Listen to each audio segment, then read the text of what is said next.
Your show's rubbish.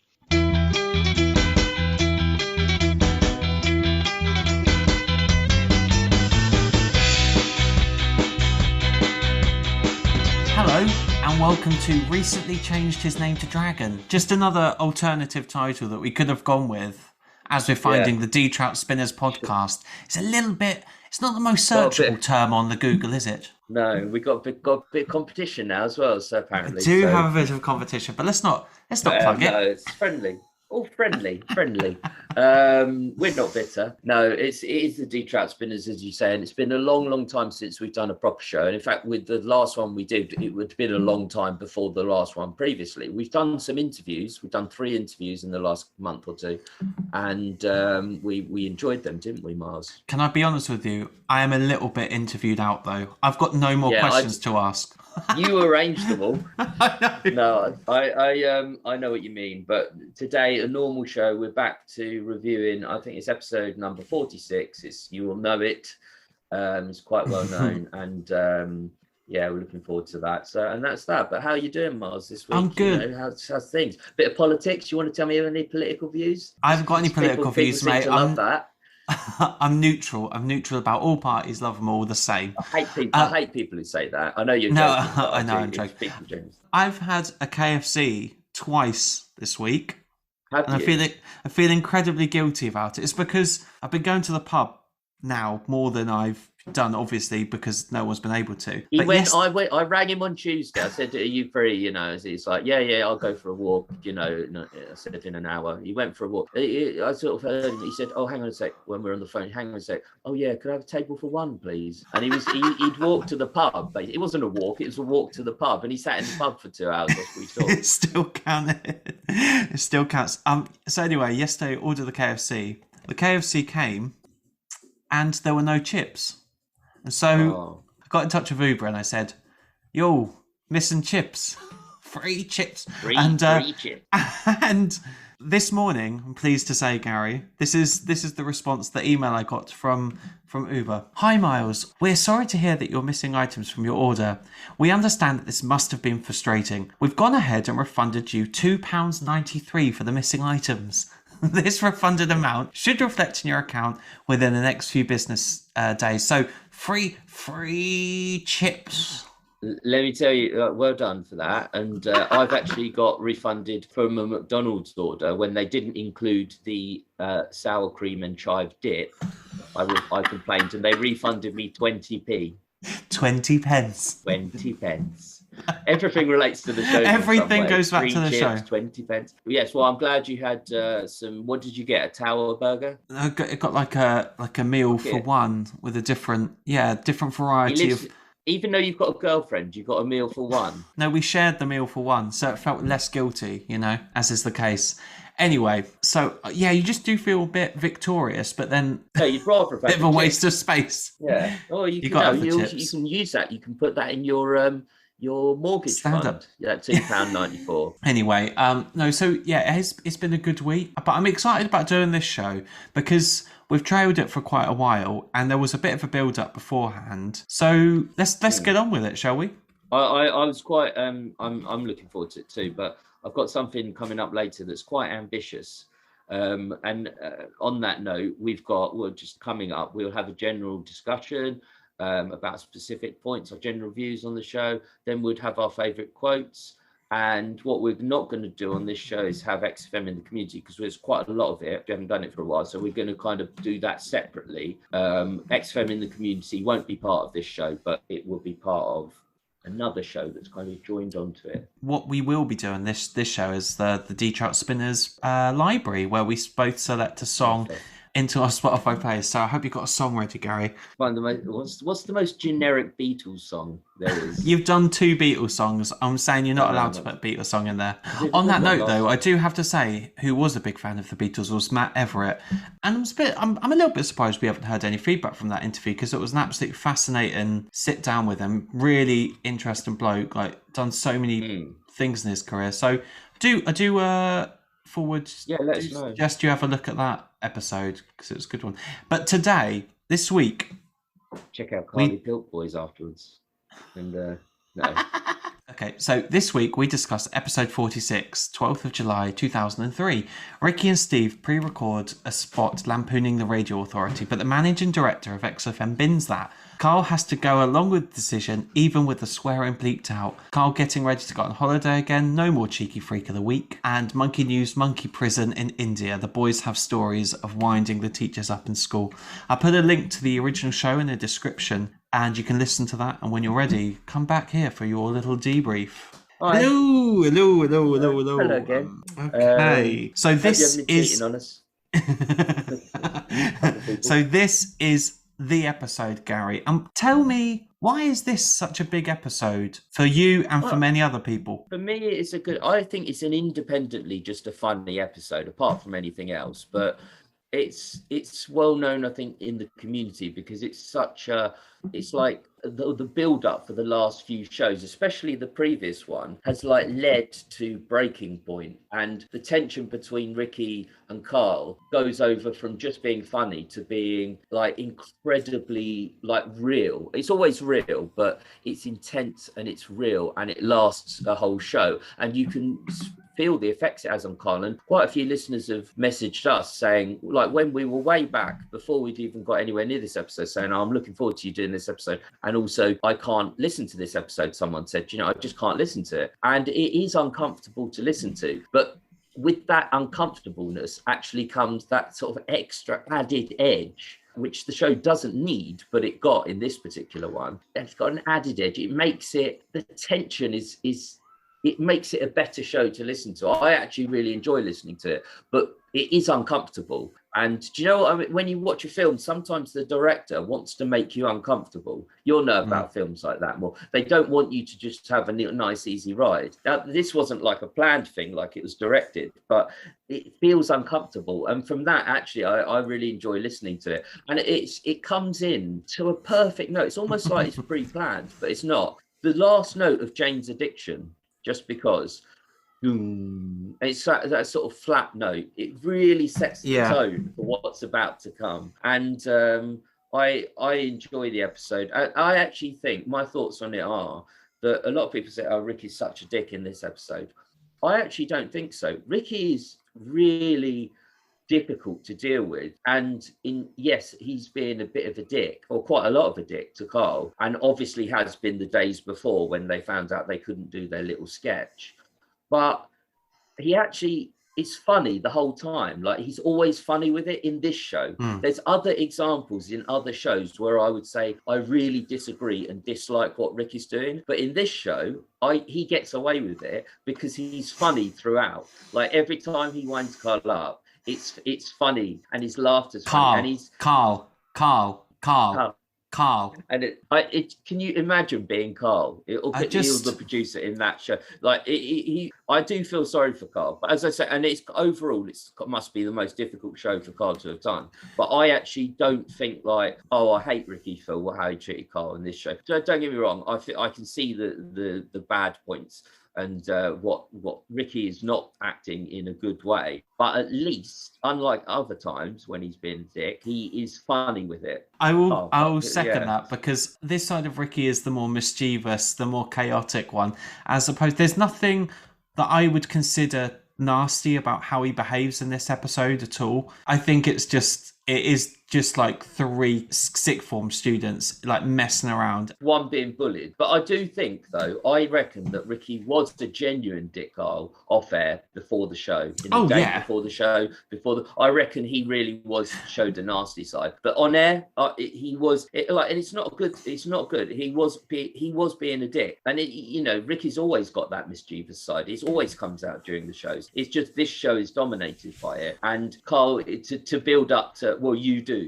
And everyone knows that. Like, to build up to that, some one of my favourite lines ever. And favourite quotes coming later. But it's so real from Karl. It's like you're really genuinely a fly on the wall, just in an argument, in a long argument. But Ricky is funny with it throughout, and I kind of don't think it's his worst crimes. They come in other shows, so it's for me it's an enjoyable one, but it is uncomfortable. Absolutely.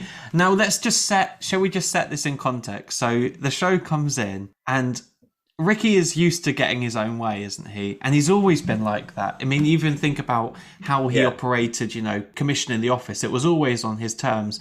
So when you tell, like Steve constantly says, isn't it, Red Bull to a flag, Ricky wants to do this feature about them swearing.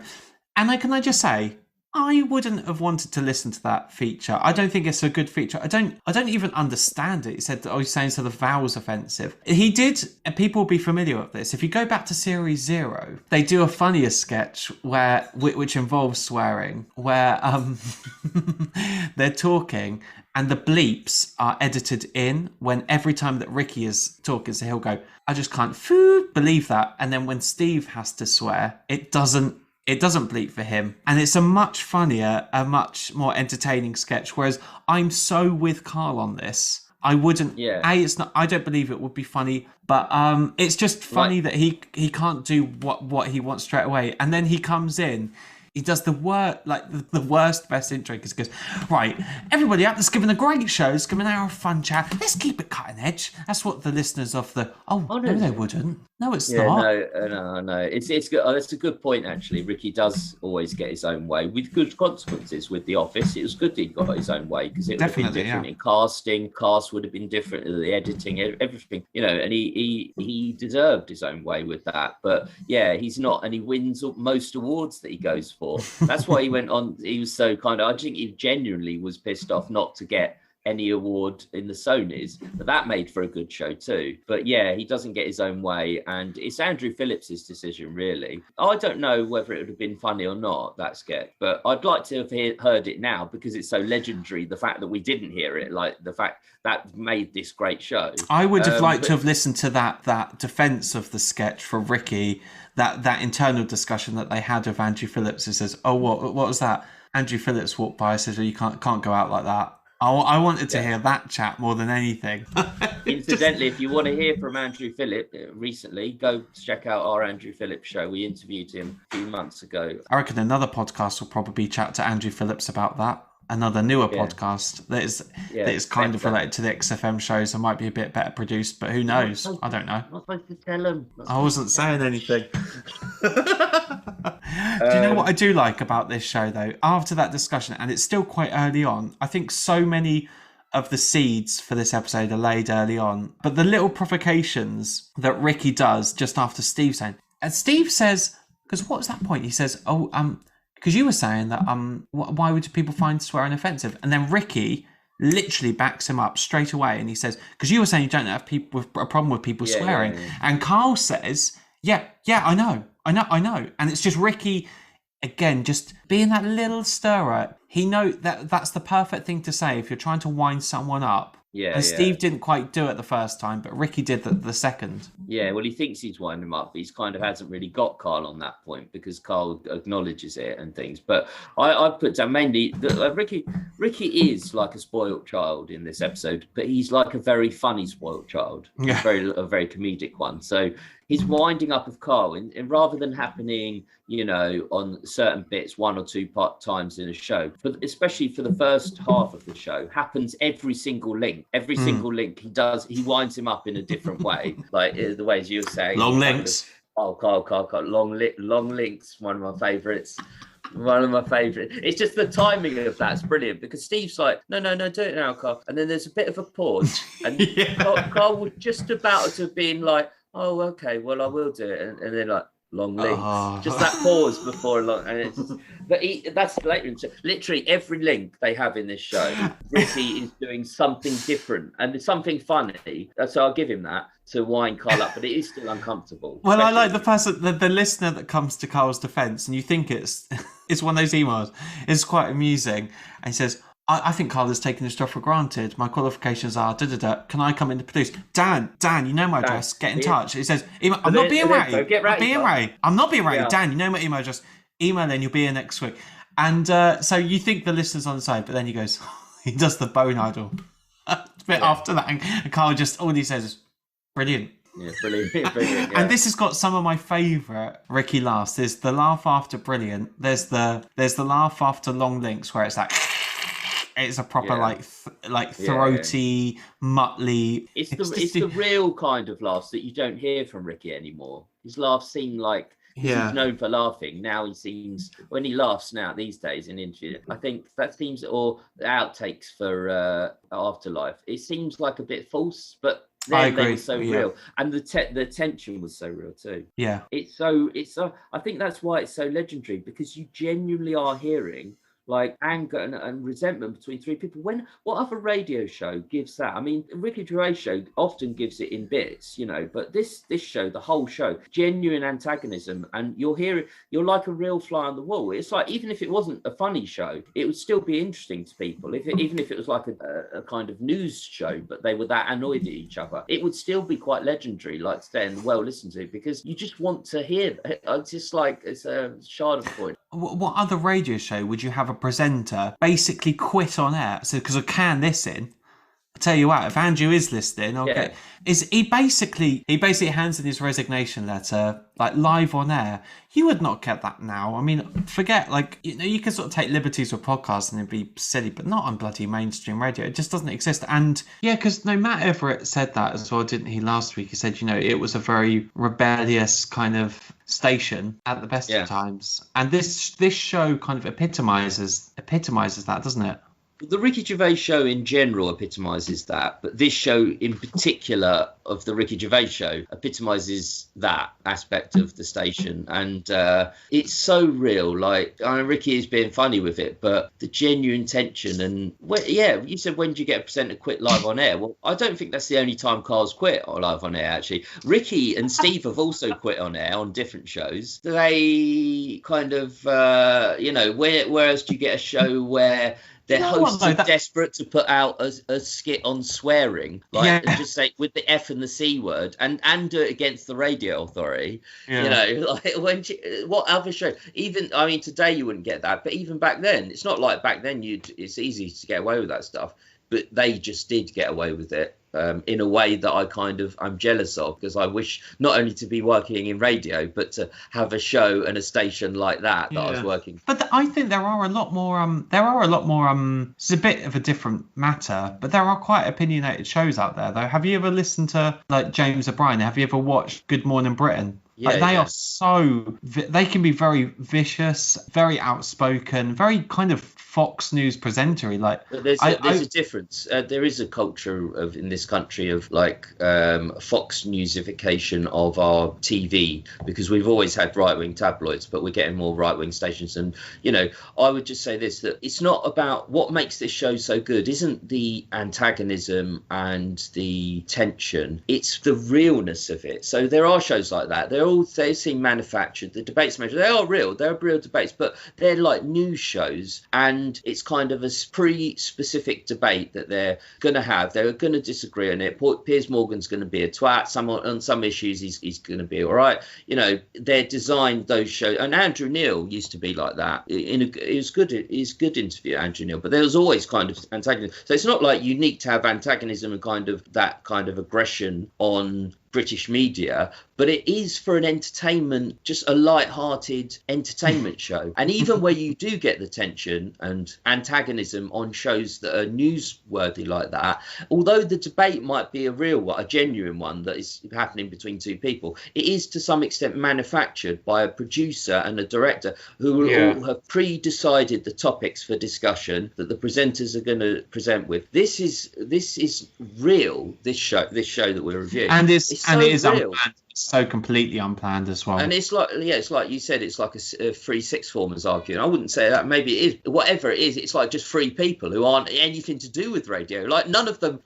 on this show any professionalism required to work in radio. But I find it weird that Karl would quit what I see as the opportunity of a lifetime, and it just shows that there was no egos for him. Ricky's got an ego, but he's not in terms of his career at that point. But Karl definitely, like, he doesn't care. He'll give up this job because he fucking hates working with those two. And that is so refreshing. There is a part of the show that I can't listen to. We've talked in the past, you know, about things that either make you sad or things that make you annoyed, and you kind of have to skip through them because you have to, because no matter how many times you've listened to them, they still don't lose that emotional weight and heft and punch. And for me, this episode is the school stories. Now, there are a few reasons why I can't listen to the school stories segment. It's the It's when Ricky, you can hear him like, so Ricky, when he's about to do his like explosion about slagging off the teacher, and it is mean. I mean, it's definitely horrible, but we've all probably done that to teachers. I remember one time, this is horrible, and we had a supply teacher, and she looked like a tree, and she kept saying lots that she of had arms and sort of leaves. I think she said that she either had like a wooden leg or a steel leg or a steel hip or Sorry, something. hang on. She looked like a tree and she had a wooden or steel leg or hip. What are you talking about? What are you talking about? I don't know. She looked like a tree. She was a lot of wrinkles of experience lines, and everyone called her Old Oak, and I just felt I had to leave. Luckily, a teacher came and said, "Oh, I need some help with some files or whatever," and I was like, "Oh, can I help? Because I can't be around this nastiness anymore." But she was just struggling to keep everyone under control. There's nothing sadder than a supplementary teacher, because I've done that job. I have been. Yes. I have studied as a teacher, as you'll know from previous episodes, but it is fucking hard. And if anyone is in the teaching profession, good on you, because I couldn't do it. And my small experience, oh my word. No, I think teaching's one of those things though, because I only got into it because it was like a stable job and there was always going to be a need for a teacher. But people forget that British students, particularly in like a comprehensive state school, they're not the most obedient, like willing to learn. I couldn't even tell them off because I was just but then I'm quite sympathetic, so I felt bad every time I told them off. So it's brave of you to do that. But I've got a similar story of like, we had a supply teacher and she was in RE, religious education, and subject, because no one gives a shit. No one cared about it. Like, and there was things like it just built up, and it would all kind of just talk as soon as her back was turned, and even with just people just openly talking while she was trying to talk. And then what she'd do, she'd have her back turned to the class and be writing on the board, and someone got out a tennis racket and tennis ball and threw the ball up and hit it not at her but like at the board, so it just got like, so just to shock her, and so right next to her. And I feel ashamed about this part, right? But everyone knew, and this wasn't like, it wasn't that expensive, like, so it wasn't like flashy, honestly, but I got this watch for Christmas for my birthday, and it could control TV channels if you kind of switch it to things, and so you press a button and it would control TV channels. Like Bernard's watch. This was back in like 1990, so it wasn't posh at all. Like, it sounds so extravagant, but it was like, it's much cheaper than you think. Like, and we were watching, she put a film on one day, and they're like, right, you've got to do. And I was convinced into doing it. I just kept changing the channel, and she kept getting up and like, I don't know what's going on here. I don't know. And she went mad. And there was lots of other incidents basically over the course of a couple of weeks. It was so bad that our head of year, who did have we'd never mess with him, he came into a maths class that we were in, a separate class, like the week later, and said, right, because he's Welsh, I can't remember her name. He said, you've all been, what you've done to Miss Thing, she has now gone off work. She can't teach anymore. She's stressed. She's having a breakdown, basically. So we all had to sit there after the maths class in our lunch hour. Didn't get a lunch hour, and everyone, whether they were involved or not. And I wasn't really involved in anything mean, but I did do the changing the channel thing. And we all had to write her a letter of apology.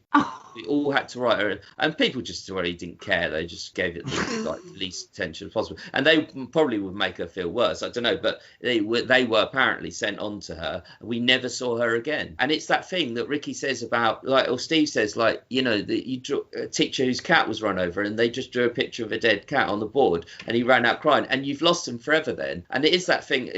We had this teacher about 2 or 3 times, but literally she was lost forever after the first minute, and she couldn't control us. And it wasn't a terrible state school. It was a state school. It wasn't like the worst state school. It wasn't the best. It was just in between.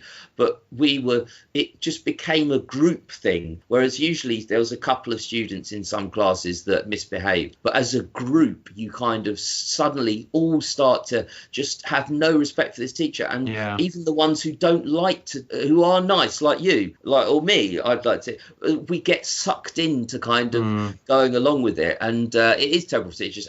But I'm surprised you say that means you can't listen to the teacher bit, because I find that a very funny bit. It's not that. It's just I I don't know why. I'm probably a bit too sensitive. Yeah, no, because you've done teaching, maybe. But even before then, I think it's just because it's very loud. He basically shouts, and that. Yeah, that. I know. I do feel so sorry. But it's true. I think kids are so intelligent, aren't they? They've just got such that sort of pack mentality, and they can spot a victim straight away and spot that vulnerability, particularly in teaching. And I feel like I probably could return to the profession now and be have a bit more fight in me. You're a bit older. Because there was always that phrase that they always said, like, don't let them see you smile until after Christmas. Yeah, because that's like the first term you start, in that time. Don't let them see you smile until after Christmas. Yeah, sounds like a song by Slade or something, or George Michael or something. No, it's because you're meant to put on that facade, that sort of serious professional. The place where I taught was weird though. We smoked outside with the students. It was so dysfunctional. Yeah, I don't think you'd have that today. This was going back 5 or 6 years. It was just so bizarre. I liked my favourite style of teaching was university, when you just had a lecturer who's just wheeling off notes and you just make notes. I love that. Yeah, that's what I want. I would like to do lecturing and teaching, because you've got good practice on this podcast, of lecturing. Yeah. I don't say that. They'll be going to the Australians in their droves. But no, I always wanted to be a teacher, and I've done teaching in primary school, teaching assistant, and even that's a challenge. I've done it I bet those children have got the darkness of death fed into them. I bet you drag them to the side and go, yeah, what happened was you get a job, right? And you do that. After the age of 8, it's all downhill. And then your parents become lesbians, and then you have to work in a bank for years, and then trust me, I don't want to get you down, and then you have to cash in some shares, and then when you've got those shares, you can put down the deposit in the house, but then the deposit will be too much money, so you'll end up having to live in a really expensive house in Brighton that you can't afford. And then once you've done all that and you've worked out everything you don't want to do, then you go back to uni because you didn't finish it the first time, and then you're just alone. See you later. Mars is the ghost author to my autobiography. That's why. But no, I don't want to sound. None of these children will ever work in a bank that I took, or will ever have a mortgage. I don't have a mortgage either, by the way. Like, I'm not putting them down, but they had, not for their own fault, but they just didn't have a chance in life because of their disadvantage. They were all kind of. Honestly, some of the parents of course not. No, I was very good. The parents, when they came to pick them up, they were younger than me, and at that time I was 22, 21, and they were younger, and these were parents of 5, 6 years, and that was the last time I did it. I did it also in my sixth form days as well, and I always liked the idea of teaching. I loved it, but it's incredibly hard. That's just primary school, but I think university teaching might be a bit easier, because they kind of, it's not that they necessarily want to be there, because some just go for the sake of it, but they are kind of more engaged with you, and they're more mature. They're not as they're not as immature. So, but anyway, that's a discussion. Anyway, let's return back. Any thoughts about teaching? Let us know, and or anything around that subject. So coming up, we've got our favourite quotes, and as I say, this is going to be a slightly shorter show, but we will do XFM in the community in a separate edition. Do you have any other features, any other points of reference about what happens in this episode? Pretenders, and that's I love it when he comes out. That's a point of reference. I think, like, I'd love to have heard that bit, because they, like, Steve is a genuinely laugh. Steve doesn't laugh very often when they come back. Like, how much they must have been arguing before Pretenders, and like Ricky comes back and just as smooth radio voice, which he doesn't usually have anyway. That because you want to hear. That's why we love the show, because it's tense and it's real. But whatever that argument was, if that was like off the scale compared with even what it's been like on the show, because otherwise Steve wouldn't laugh like that and say like how bad it was. So I just keep thinking about what that anxiety must have been like, to know that I've got to go in and produce Ricky Gervais and Stephen Merchant. I'm trying to equate it to something in my life, and all I can think of is going to the doctors, or going to the dentist and being in a waiting room knowing that there's going to be a drill in my mouth in about half an hour. And that must have been how he felt. Imagine, because you always have those things on a day, and he's right, it's one of those jobs where you do kind of have to be happy. You do have to present a certain part of yourself. And then all the time knowing that at the end of this hour, there's a train to Hastings, and I get 3 days in Hastings, and I'm going to really enjoy myself, but I've just got to get through this fucking hell because I hate it so much. And I love that so much. I also love the retelling in this story, and he's done it a few times, but he talks about it in Fame, Ricky Gervais's live stand-up. The safe sauce, tomato sauce. Yeah, that's a well-known hypocritical tale. It didn't happen ever. Like that's untrue, but it's still funny. It's still funny to listen to. He does that thing of like come out of a window. Is that the thing that ends in come out of a, that's come another into a melon? But I just like the way he says that. I think it's kind of, shame of the drain pipes. Who won't be needing those. He does those great.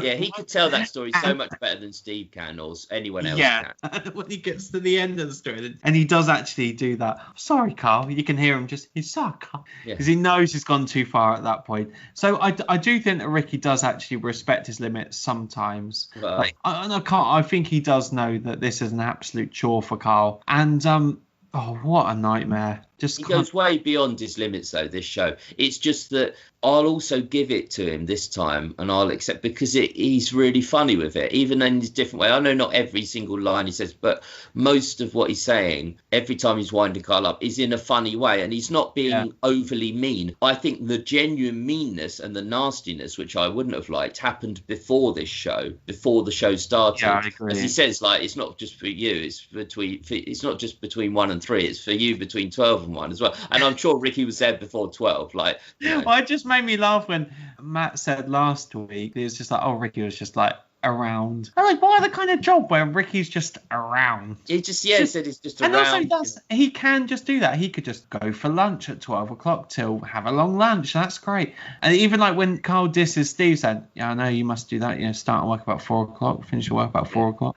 Gary, I'm a big fan of a comical list, as you know. Do you want a comical list of things left in hotels? Oh, I see. Okay. Yeah, as long as it is comical. As long as it's not arbitrary. This list won't be arbitrary, will it, Miles? This list is not going to be arbitrary. There's nothing arbitrary. Okay, here we go. Tickets for the Orient Express. That's one. A degree in engineering. I don't think you can just take that, though, and then it's yours. I think it's still. I think he still has the degree in engineering. A winning Euro Millions lottery ticket. It's quite exciting. A bath full of Jersey potatoes, and these are all things that were left over at a travel lodge from. I think that one was me. A gold World War II bravery medal. Oh, that's sad. Yeah, that's left there. A statue made of screws. Of what, though? Don't know. 8 French baskets boy giving a blowjob. I'm just linking it back to the show. 8 baskets of wooden spoons. You don't need 8, do you? Well, I don't like wooden spoons because they kind of chip and you get bits of wood in your food. So thanks. And it reminds me of like the Middle Ages. Wooden spoons. A canoe. Oh, I tell you what. I did go kayaking the other day when I went back to Suffolk. Have you ever been kayaking? What a segue. Let's go to yes, I have been. Yes, I just remember screaming. I was in 2-man thing, and I was screaming, Stew Pot, because it's a guy called Stuart. We called him Stew Pot. He fell in, and then I was like left. I was like, terrified of it. I hated it back then. Hated having your legs under in this little thing, and if it rolls over, you're kind of, what the fuck? How do you get like back up? It must be difficult. And I was so scared of that. This was when I was a kid, probably on some adventure thing with school or an after-school club or something like that. But yeah, I did it. I hated it. I had such freedom. My experience was not like that. I just loved it. I bombed it down there. I'm surprised because I'm not an athletic, sporty kind of guy, but that's a sport that I could wholeheartedly get behind. I like the freedom of the water and the control you have. It's just like, it's very freeing, I found. Well, as an athletic, sporty guy myself, I would say that I still wouldn't like canoeing, but I do, as you know, sort of bungee jumping. I play football once a week. I played a lot of tennis. I go running, and none of those things are true. But yeah, I love that segue into canoeing. Yeah. Have we finished the list, or are we at the end of the? We could go on. I felt that you were getting a bit bored. So no, I was bored. I was bored at the lottery ticket, mate.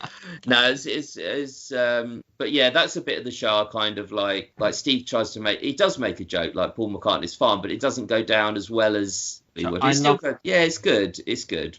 Again, another example of something you couldn't really do today. Like the Paul McCartney joke. Yeah, it would be a bit. I don't think you'd get away with that. Maybe on Radio X, but yeah, it's overall. I think this show talks about a lot about the culture of the station and the culture of alternative media and radio, particularly during those days. And every interview done with people like Matt and Andrew Phillips and people who worked at the station back then, soon to appear on an alternative podcast. Soon to appear as guest on an alternative podcast that is also affiliated with XFM shows in some way. May or may not be as entertaining as this, but I don't know. Why are you here? There's no point. Listen to them. But yeah, but it's kind of, this show is like the ultimate reflection of that alternative culture, because it's like so real, and part of alternative culture in that sense and how it was then and on XFM particularly is shows were real. I've listened to a bit of Adam and Joe in those days, and it wasn't quite the same, but it didn't feel as much like a show. It felt like just we happen to have some mics on and we're going to talk, and it's going to be really entertaining. So yeah, that's kind of the kind of vibe I'd love to have worked in. But yeah, this show, for a number of reasons, like probably the most well known as an overall show amongst the audience. But yeah, and next coming up, we've got our favourite quotes.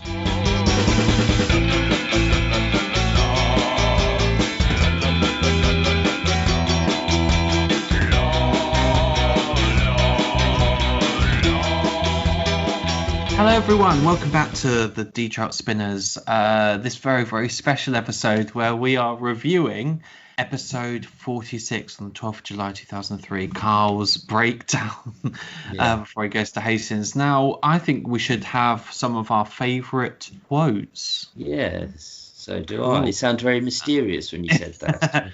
So I'm going straight into, I'm scared of Andrew Phillips. On its own was my second one. Nowt's happened. That was my second one. I know, I got our first and second ones in each other. Brilliant. My third one. Karl. That's I find that times 16. Is that how many times he says that? I counted them the other day. Alongside this isn't my favourite quote, but that is the most annoying thing when someone. Yeah, I know. Same. I tell you what is even more annoying than that. I've got young nieces and nephews, and when one of them is a little bit cheeky, cheekier than the others, when they repeat everything back to you, and it really pisses me off. But they know they're winding you up, and you will take the bait. I know you. And this what I mean. Children are much more intelligent than you think they are. Yeah, they are more intelligent, and they especially at winding adults up. Brilliant. Yeah. Fuck off! Are you serious? Yeah, exactly. That was lit. What is going on? This is a bit creepy. But we don't cross over as much as you'd think we do on these favourite quotes, but sometimes we do. Okay, my next one is I wouldn't rush out. It's not good here. And I just love that because he genuinely means it as well. Like he definitely means it. What a wonderful, refreshing way to look at pregnancy and giving birth. To go, stay in the womb. I wouldn't rush out. It's now here, is there? Now it is not good. Or is it? Yeah, I mean, it's realistic, I'd say. Deeply cynical, but, I mean, I'm sure there are a lot of wannabe parents who probably think the same as that. Yeah, no, I know. Don't know if I could be bothered. I love that. Come on, Karl, attitude up. Happy. If we're happy, the listener is happy. Yeah, no, that's good. Pretenders, and I said it earlier, Pretenders, and I just like... This one, and I'm so glad that I spotted, because I don't know if people miss this. I probably did the first two times, but it's when you can I hate him, and that's just as they're going into the song, and you can just hear that lovely echo as it going. Yeah. That is pure. That is definitely genuine. Yeah, it's so frustrating. So genuine. It's not put on at all. Okay, this is my next one. Right, you ready? I am not. You'd repeat it in French, and of course everyone's going F, C, just for fun. And he heard this, and he listened back to all of them, and he realised, and he goes, and he went mental. He went, I don't believe this. Do you know how much these cost? And was going mad and was going red and bursting like Karl was earlier. And he was like, I can't stand this anymore. And he picked up an exercise book and he said, look at this exercise book. And I won't say the kid's name. He goes, so-and-so. He's put, and I'll change his name, Smithers. He went, oh, look, he's put Smithers' shit. He goes, he's got clever on this side. He's put Smithers' a lump of shit. That's good. Right. And he went berserk and he went, look, he's drawn a picture of a penis with wings and written underneath, Dicky Bird. He went, is that clever? He went, do you want me to put a piece of paper up so you can come and write swear words and draw ladies' genitals all day? And I went, like that, laughing. And he went, I'm glad you think this is funny, Mr. Gervais. That's my last favourite quote today. I have to say that was much funnier when you did it. I think. It was hard. Do you know how hard that is? And I deliberately put in all the and the so all the little pauses. Oh, the utterances. That took me ages to write that down verbatim. And I'm going to send that to you later so you can see how long it is. I've only got 2 more, so 3 more. I'm all quoted out now, so you do. I'm not surprised. I mean, pop the old nappy on your 70th birthday, take your teeth out. I also really like the line, I'm all look like Mel Smith. It's just sort of Smith at the end of it. I just love that. Okay. This one. Let's do some work. What does the boss want me to do? That's Ricky and Steve. Yeah, but that's what I find funny about that is I love how Ricky follows up to that, just in the most completely ironic. Like, he's been the antagonist like throughout the entire show, and he goes, he laughs, and then he says, think of that, Karl. Like, he's having a go. I was letting it lie, but he's still going on about it. Like, as if Ricky hasn't been the one not letting it lie for the whole show. The whole show. And my last one is, and we didn't talk about it this week. I mean, we can talk about it now if you want, but it's pause. Looking forward to this monkey news from Steve. It's such a great line, and it's just timing. It just happens. And again, it's not planned timing. But timing in comedy, as we talked about with Nigel Williams. So yeah, that's such an important note in comedy. And with that brings. Can I just say, Nowt's Happened is about time as much as anything. Nowt's Happened is a great example of. It's just a slight pause, but like just that Nowt's Happened. That's another example. There's quite a few examples in this show actually with timing. Nowt's Happened. We should call that the name of this show, to be honest. Anyway, that was today's show. I hope you enjoyed it. Coming up, we will be doing a special XFM in the community because we've been elongated with your very kind comments. Someone didn't like me. Someone wasn't happy with my contribution. Everyone loves you, Gary. Don't worry about it. But yeah, we'll be doing a special episode of that so we can devote the correct amount of time. We're coming up to the 20th anniversary of the XFM show, and this will be happening in August. And we basically want to hear your suggestions, your what you want us to do. You might want us to do nothing. Yeah, just stop recording. Do you have any suggestions for shows? Anyone that you'd like to hear us interview? Obviously, the core 3, we know that. We're planning a set of basically special events through the month of August, and we really want to sort of take the time to celebrate it with all of you who have supported the podcast. So do get in touch, spinnerspodcast@gmail.com, or on Twitter, spinnerspodcast. Anything to add, Gary? Because I'm bored of talking to you. No, okay. Let's wrap up with a couple of our songs, and that we're going to pop into our library. Okay. So this is a Spotify playlist, and every week we select one song each, and then we put it in. And these can be songs that have some poignancy, or a flippant song, or just something off memory. But and do you get this meaningless, arbitrary segment on other shows? No, you don't. So again, Trout Spinners. This is where you get this rubbish. What's yours, Gary? My song. I might have put it in because I always do this, but song I've been listening to a bit is, well, there's 2, but one of them I'll put in is "Wouldn't It Be Nice" by the Beach Boys. It's all right, isn't it? It's a great song. You know the song? Yeah, of course I know. Everyone who speaks. Some of the songs I put in you haven't known. So my song is going to be, because they do play Billy Bragg on this show, and actually they introduced me to Billy Bragg. It's not a new thing to say. Right but, wing, wrong wing. It's not a new thing to say, but because they are so silly, and I don't really like novelty songs unless it's Black Lace. Great ski to do. But I do like some of Billy Bragg's songs, so I'm going to put "Waiting for the Great Leap Forwards" because sometimes, Gary, you do want to sort of wait for the great leap forwards. I'm waiting for the fall backwards. In fact, I wait for the next fall backwards because there's a lot of that. Yeah, I don't know that song actually, but good choice, mate. Anyway, yeah, I'll just say that like generically. Good choice. Yeah. Well done. But yeah, catch us on the next episode, which will go out either with this or soon after, which will be an XFM in the community special. Let us know your thoughts on the show, and we will see you soon.